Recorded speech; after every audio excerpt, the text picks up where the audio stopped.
Alô você, estamos de volta com o nosso curso de aborto, que está em Penal 3, nós estamos falando de crimes contra a vida e nós paramos aqui na conduta. Eu sou o professor Franklin Lobato Prado e convido você para essa viagem pelo conhecimento de direito penal, de processo penal e de várias matérias que nós temos no nosso canal aqui do YouTube. Bom, a conduta do aborto consiste na destruição do produto da concepção. Qualquer conduta visando a destruição do produto da concepção, quer seja através de um chá abortivo, quer seja através de um remédio abortivo, quer seja através de uso mecânico de uma agulha, de um ferro, de alguma coisa que vai ser inserido de forma a provocar o aborto, será considerada a conduta abortiva. Ela vem expressa pelo verbo provocar. Provocar, que significa dar causa, produzir, originar e promover. Ora, dar causa, produzir o aborto, originar o aborto ou promover o aborto é amplo. Qualquer forma que for utilizada para a promoção do aborto será considerado meio abortivo, razão pela qual se enquadrará na conduta típica do aborto. Meios de execução: qualquer meio comissivo ou omissivo, material ou psíquico, integra a conduta típica. Bom, vamos aqui esclarecer os meios comissivos, que são aqueles meios que vão, através de uma ação, provocar o aborto. Então eu tenho, um exemplo, a gestante toma veneno para provocar o aborto, um chá abortivo, um remédio abortivo, ou mesmo se utiliza de uma agulha para provocar o aborto. O meio omissivo, ela, por exemplo, deixa de se alimentar, passa então a uma greve de fome para que a criança morra de inanição no ventre. Material ou psíquico. Eu chamo a atenção que é muito fácil nós conseguirmos comprovar o aborto quando eu tenho um meio material, mas é muito difícil eu comprovar o aborto quando eu tenho um meio psíquico. Porque, por exemplo, ofensas reiteradas àquela mulher para que ela, através de humilhações, através de ofensas, venha abortar aquela criança, é muito complicado você conseguir provar um nexo de causalidade entre uma ofensa moral, uma calúnia, uma injúria e uma difamação, um constrangimento ilegal que a mulher recebe, que vai então dar causa ao aborto. Eu não estou dizendo que não é possível, estou dizendo que é muito difícil. Ele integra então a conduta típica, né? O aborto, ele vai integrar a conduta típica, quer seja o meio comissivo de fazer, ou o meio omissivo de não fazer, quer seja o meio material, quer seja o meio psíquico. Há crime impossível quando o meio empregado é inteiramente ineficaz. Então, vamos dar um exemplo de duas situações de crime impossível. Eu tenho, por exemplo, a ineficácia absoluta do objeto utilizado para praticar o aborto, uma mulher que toma água para abortar. Ora, se eu tomar um gole de água, a mulher toma um gole de água, ela não vai conseguir abortar com a água. Então, um crime impossível.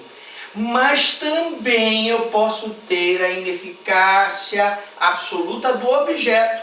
Quando? Vai ser crime impossível, por exemplo, quando a mulher toma um remédio abortivo, mas ela não está grávida. Também nós vamos ter crime impossível. Então, tanto quanto o meio empregado for absolutamente ineficaz, eu tomo, por exemplo, água para provocar aborto numa mulher, dar água para ela abortar, não vai acontecer nada. Quanto também, se ela tomar um remédio para abortar, e ela não estiver grávida. Todas as duas situações são crime impossível. Prova da gravidez.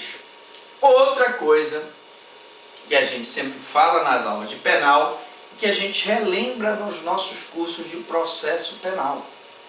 Para que um promotor de justiça possa oferecer uma denúncia de aborto, há necessidade da prova material do crime, o indício da autoria e a prova da materialidade. E a prova da materialidade, a prova da gravidez, é imprescindível para a caracterização do aborto, que é a prova do estado fisiológico da gravidez.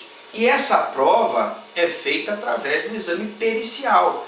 A mulher tem que ser levada para o IML, ser submetida a um exame pericial para verificar se realmente ela estava grávida. Porque eu só vou poder fazer a acusação como promotor de justiça se provar através de um laudo médico que ela estava grávida, que ela praticou o aborto.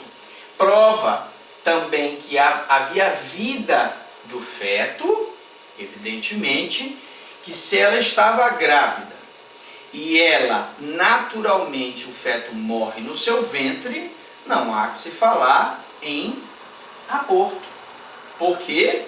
Porque ela só pode provocar o abortamento de uma coisa que está viva dentro dela.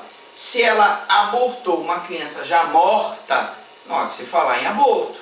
Então eu tenho que provar que ela estava grávida, eu tenho que provar que o feto estava vivo, e o exame de corpo de delito da mãe, então, é imprescindível.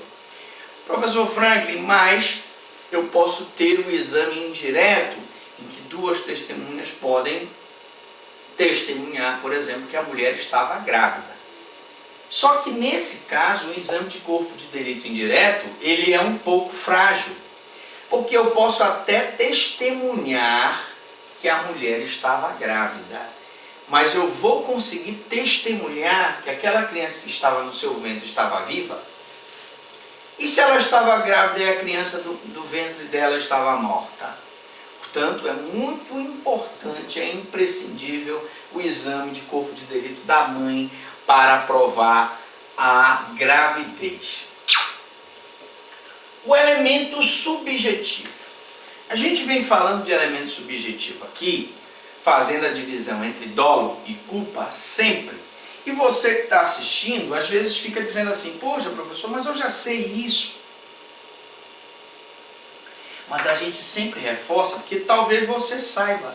Mas uma outra pessoa que não está, que vai também assistir a aula, já que esse canal é um canal democrático, tem acesso a todos, ele às vezes fica em dúvida em relação ao dolo e à culpa.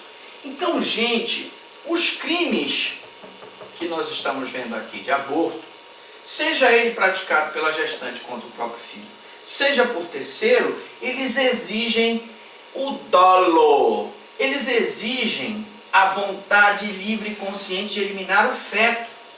Ou seja, a mãe tem que estar consciente de que ela está grávida, de que a criança está viva no seu ventre e ela tem que ter aquele desejo de matar a criança. O que eu quero dizer com isso? E se ela não tiver consciência de que está grávida e que não desejar eliminar o feto, não há que se falar em aborto, porque o aborto exige o dolo. O dolo pode ser direto ou eventual. Direto, quando ela diretamente quer o resultado, ela já vai direcionando a sua conduta para tomar um remédio, para tomar um chá abortivo, para abortar aquela criança. Ou eventual, quando ela assume o risco de produzir o resultado abortamento. Ela está grávida, certo? E ela vai então fazer uma atividade física incompatível com a gravidez. Ela vai fazer paraquedismo, ela vai fazer um salto, ela vai então fazer uma manobra que ela sabe que pode provocar um aborto. Aí eu posso dizer que ela assume a produção do abortamento através do dolo eventual. O dolo direto é aquele que a pessoa quer diretamente o resultado, e o dolo eventual é aquele que ela assume com a conduta dela, o risco de produzir o resultado. Na próxima aula, nós vamos falar do aborto culposo. Não sai daí, vá tomar um café, eu também vou tomar uma água. A gente volta então daqui a pouco, depois dos comerciais.